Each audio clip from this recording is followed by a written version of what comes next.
कशेडी बोगदा एसटीसाठी बंद असताना चालकाची घुसखोरी। कशेडी बोगद्यात अवजड वाहतूक व एसटी बसेस यांना बंदी घातली असतानाही आज रोजी पोलादपूर बाजूकडून खेड दिशेने जाणारा एसटी चालक यांनी मुजोरीगिरी करत एसटी कशेडी बोगदा मार्गे नेण्याचा प्रयत्न केला असता ट्रॅफिक जाम झाली अशी माहिती मार्गावर उपस्थित असणाऱ्या कर्मचाऱ्यांनी दिली। कशेडी बोगदा अवजड वाहनांसाठी बंद करण्यात असला तरी अनेक चालक आपली वाहने कशेडी बोगदा मार्गे मार्गस्थ करत असल्याचे वास्तव सोमवारी दुपारी पुन्हा एकदा दिसून आले। महाराष्ट्र राज्य परिवहन महामंडळाची एसटी बस चालकाने बोगद्यातून नेण्याचा प्रयत्न केला, मात्र ठिकठिकाणी उभारलेल्या अडथळे व लहान वाहनांची संख्या अधिक असल्याने वाहतूक कोंडी झाल्याची घटना घडली होती। बोगदा अवजड वाहतुकीसाठी गेल्या 2 दिवसापासून बंद करण्यात आला आहे माहिती असून सुद्धा एसटी चालकाने बस या मार्गावर घातली। याचवेळी शिवसेना नेते रामदासभाई कदम हे खेड बाजूकडून मुंबई दिशेने जात असताना ट्रॅफिक जाम झाल्याचे निदर्शनास आले।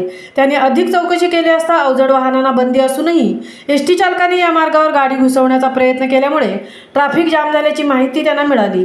त्यामुळे शिवसेना नेते रामदास कदम हे संतप्त होऊन एसटी चालकास झापले आणि सांगितले, या मार्गावर अवजड वाहनांना बंदी असल्याबाबत बोर्ड लावलेले असतानाही तू घुसला कसा, अशी विचारणा करून एसटी परत फिरवून कशी बांगला मार्गे जाण्याचा त्यांनी आदेश दिला।